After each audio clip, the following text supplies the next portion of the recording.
Hello there, it's Sandy Allnock, and I am cleaning my palette because this thing has become a disastrous mess. I've been sitting on the sofa getting lost in this crazy art history project that I've been working at, and my palette got way out of hand. All my colors were getting muddy because I was just doing little tiny paintings and trying not to worry about the mess, but it became time to get out the magic eraser and really scrub this baby clean. And I also decided I was going to fill up the colors that are running out and replace some. Thought it'd be a good time to talk about my palette colors for this year. And I'll tell you a little bit about the art history adventure. You might want to go on one of your own because it's a whole lot of fun. But you also might want to be aware of not getting punked the way I did. So yes, I'm going to be fessing up to not being as smart as I like to think I am, including getting blue in my yellows. How do I keep doing that? My yellows keep getting contaminated.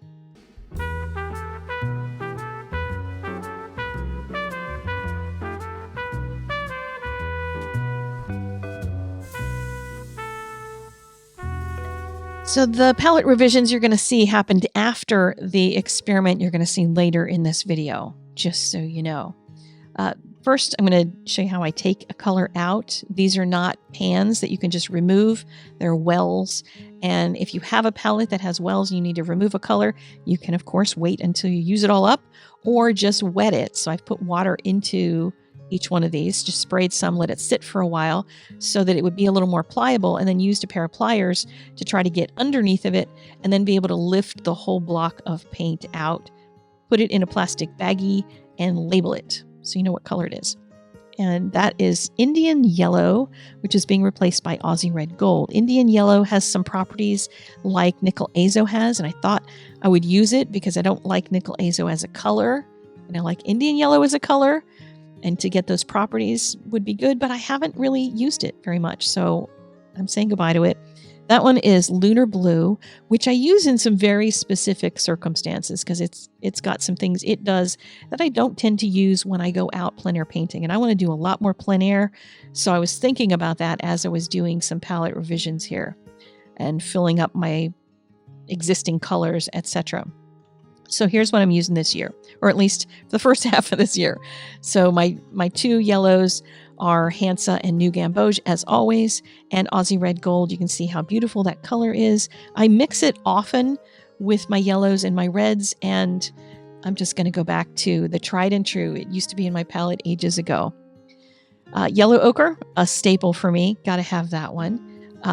Quin Rose and Anthraquinoid Scarlet are now my reds because I tried some other reds last year and I did not like them in paintings.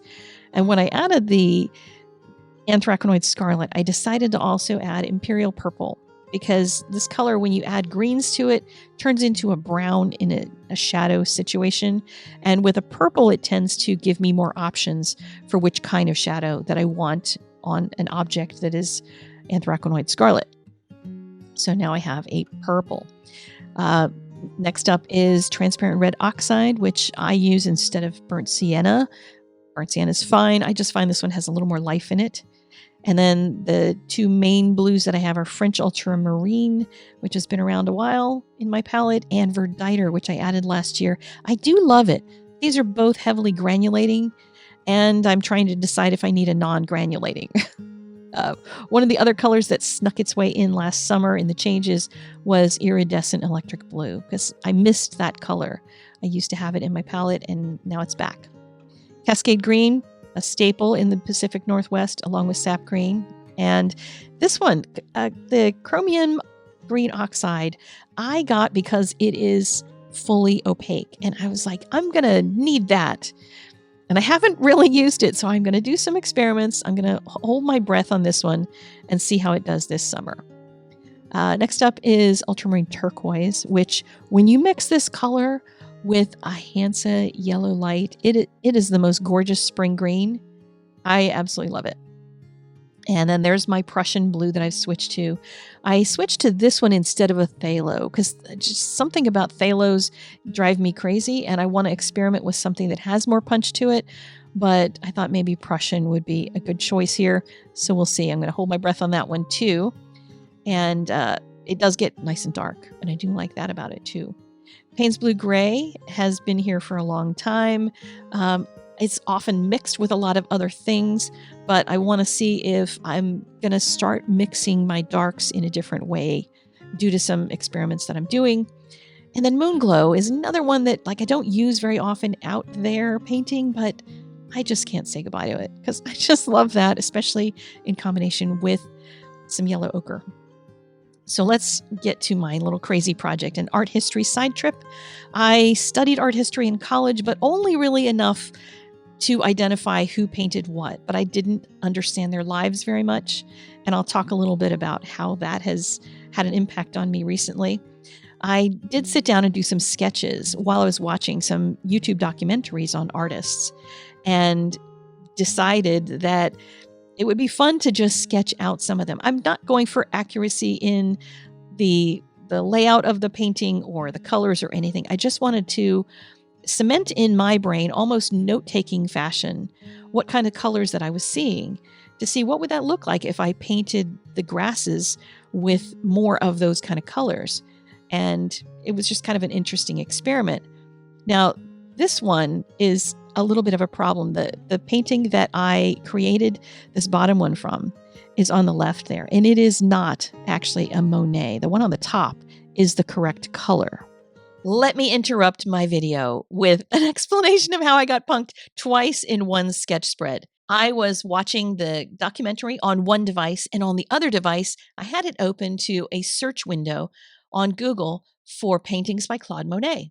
And I had it next to my sketchbook, and I would just kind of scroll through the paintings and do a little sketch, scroll through, find another one, and do a little sketch, while the other half of my brain was engaged with the video. I got to one of them, and I thought, oh, that's a painting I haven't seen before.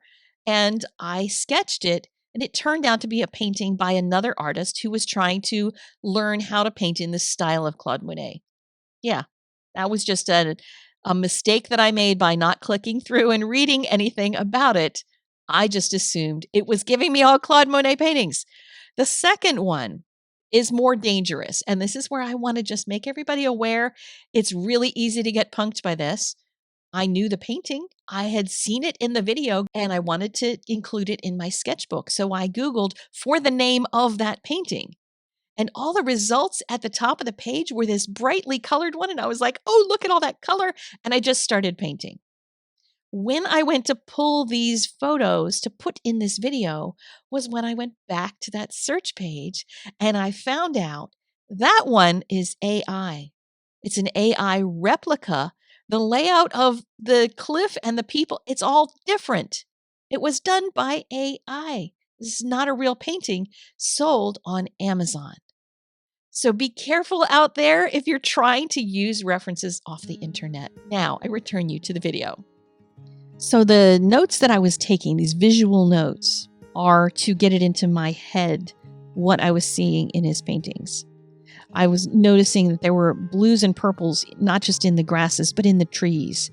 There were rust colors in the grasses, and some of it was sometimes flowers, but often in a lot of the grasses, I don't think there were actually red flowers in there, but there were pops of oranges and warm colors that I don't usually use in those circumstances when I'm painting. So I thought it would be really interesting to put these notes into small sketches that I can then just have in my memory of having painted with those colors and then seeing what applies to my palette. And that's why I made a couple of switches, and I'm going to be curious to see whether I use them in that way or not. I don't know. I want to keep studying more artists and see what else I can feed into my brain and what that will do for me as a painter. So this is the St. Lazare station. I decided to paint this one. I know it's not a landscape, which is what the others were, but I wanted to do something with a structure in it. And this train station is just a big, wide open thing. He was focused on all that fog and smoke from the trains. And I considered, before shooting this for the video, I considered looking for a photo of the St. Lazare station because I am certain in this world somebody has taken a photo in that station from that position, trying to arrange people walking around in the same spots just because that's what people do. But I decided I wanted to really work from his painting instead. And that's kind of where I was with the rest of these as well. But I wanted to work from his specifically because I want to see how he edits. And this is something that I think can be learned, and a lot of people do this all the time, can be learned from copying old masters. If you try to paint from what their painting has in it, they've already done their edits. So they've already taken out things that were there in front of them. He decided, obviously, not to paint the dozens of people that are probably walking around that station. I am pretty certain that there had to be more than a few figures, workmen and people getting on and off the trains and people dragging suitcases around and children and dogs and gosh knows what else. There was signage probably everywhere. But he didn't include all of that stuff. He simplified it, and some of the paint marks, the paint strokes that he made were just impressions of what he saw there and not painted specifically like, hey, I'm going to paint every person so they have 2 legs and 2 arms. Like some of them are just little blobs, but they read as people. And that's, of course, where Impressionism gets its name, is because they're not painting a lot of things real carefully. They're just painting what their impression was of that day. And one of the things about that day is that these were the first people who were really able to paint outdoors, plein air, because until this time in history, there was no such thing as paint tubes. Everybody was in their studio mixing their own paints. They had little things with pigment and they would crush it and they'd mix it with binder and get it just right, and then they could paint. Well, once paint tubes came along, you could take your paints outside with you and paint out there. They also painted much more quickly when they were painting outside because, of course, you want to capture the light while it's still in that same lighting situation. So plein air painting tends to be quicker than painting in a studio, which gave them this impressionistic style. They were just learning how to quickly capture something almost in a visual sketch form, except they were full, gorgeous paintings that we all love now. Now, they weren't beloved in their time. The Impressionists were not popular necessarily because they were basically painting common subjects. Until you could paint outside and paint regular people, most subjects for paintings were not the common man. It was not train stations and people catching a train. It was not people in a park having a picnic or riding in a little boat. It was people in a palace. It was paintings of biblical stories in churches. That was who had money to buy paintings. So everybody focused on painting those subjects and didn't paint these supposedly scandalous paintings of everyday things, everyday people around you. And that was one of the gifts that was given to us by the Impressionists, but they weren't popular in their day. They had, I believe it was 7 or 8 shows, and, a little group of them in France that got together to have these shows because they couldn't get into the big shows with everybody else. So they ended up having their own. I think there was only one guy that was in all of them. So it was like different mixtures of them in these little shows. And they didn't do really great because there just weren't a lot of buyers for their stuff at the time, which should be a confidence builder for all of us as artists. Just because you're not popular in your day, in your town, in your circle, does not mean your work is not great and important and valid. It might just mean you're like an impressionist. You are ahead of your time in some fashion, or you're just in the wrong place at the wrong moment to become popular. So keep doing your work and just know that it is valid. Not just because your social media numbers may not be what you want them to be, does not mean you're not an amazing artist. Because these guys went through the same stuff. They went through a lot of other things, in their lives as painters as well. If you watch some of these documentaries, oh my goodness, the stories they have to tell about these painters' lives, quite something. Their personal lives, their professional lives, and how they developed as artists and everything. Just really interesting. And I just have to ask Dr. Rodero's forgiveness for not paying attention when he tried to interest me when I was in college in the lives of these artists. Because there was something in me when I was young. I just thought, it's never going to be relevant. Why am I ever going to care about these artists who lived so long ago? Because I'm working today, and what do their lives have to say to me? But finding out that they have the same kinds of insecurities that I have, and the same struggles in some cases that I have, is really comforting. It's an artist thing as opposed to, just a me thing that I'm my own kind of neurotic person. No, this is kind of like what artists go through all the time, and it's okay. We'll all get through it. So there's just something very comforting in that, as well as doing these little kinds of studies to explore what another artist was thinking, how they got to where they were in their style, in the types of things they painted, and what can I... Now, I'm not planning on becoming a impressionist. Like, that's not my thing necessarily. I love realism, and that's not what this is. But that's okay, because I can learn so much from them anyway. It's why I show a lot of different mediums here on this channel, in the hopes that something else you see in a different medium might inspire you in the medium that you do love. Because I find that happens a lot. I may try doing some pastels outside this summer as I start doing more plein air, because I want to see what it would feel like to do something kind of wild and colorful and very loose the way the Impressionists did. But I don't know if that is my jam necessarily. We'll see. We'll see how it goes. I'll keep you posted as the summer wears on. Or I should say as the spring gets here, not the summer wears on, because summer can't wear on until this winter goes away. So here is a place where I started getting a little bit off.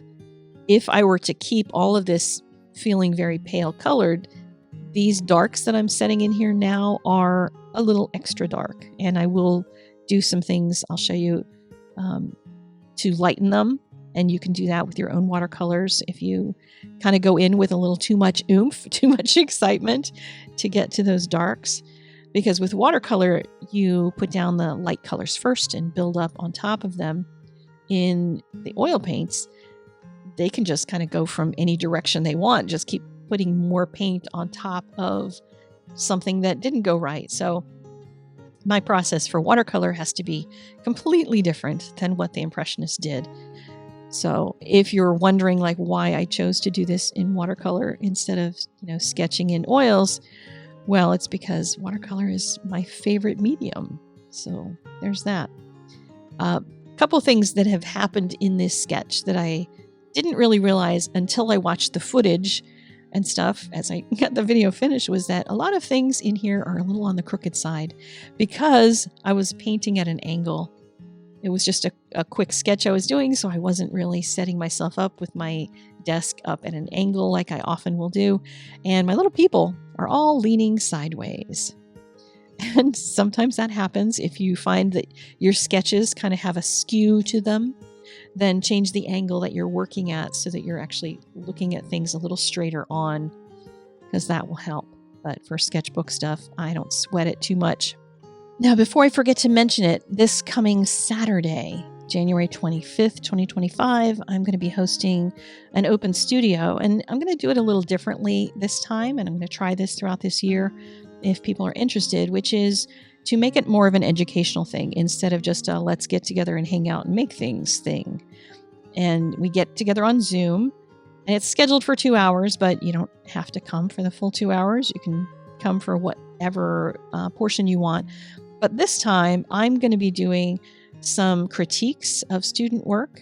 If there are students who are interested, I do have one friend who is interested in getting some feedback on a work in progress she's got going. I'm going to also answer some questions, do some demos to respond to those questions, etc. So you're welcome to come if you want. It's free.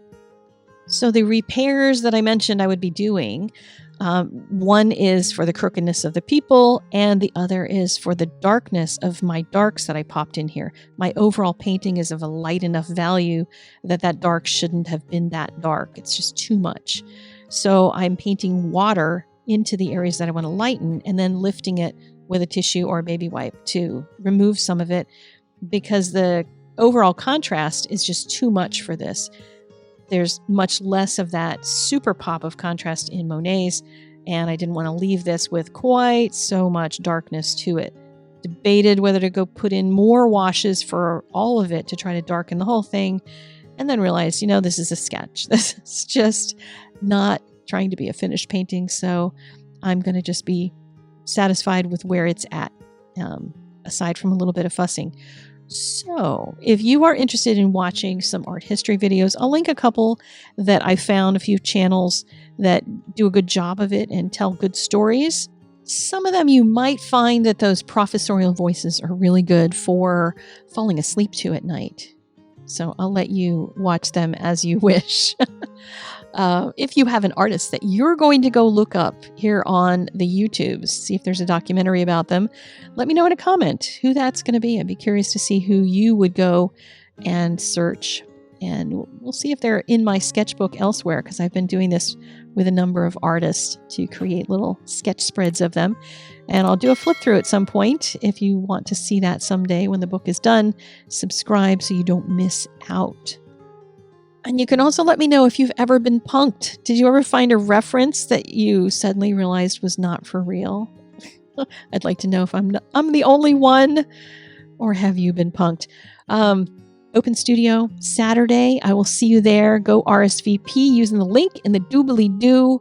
I will see you next Tuesday right here on YouTube. And yeah, have a great week. Bye.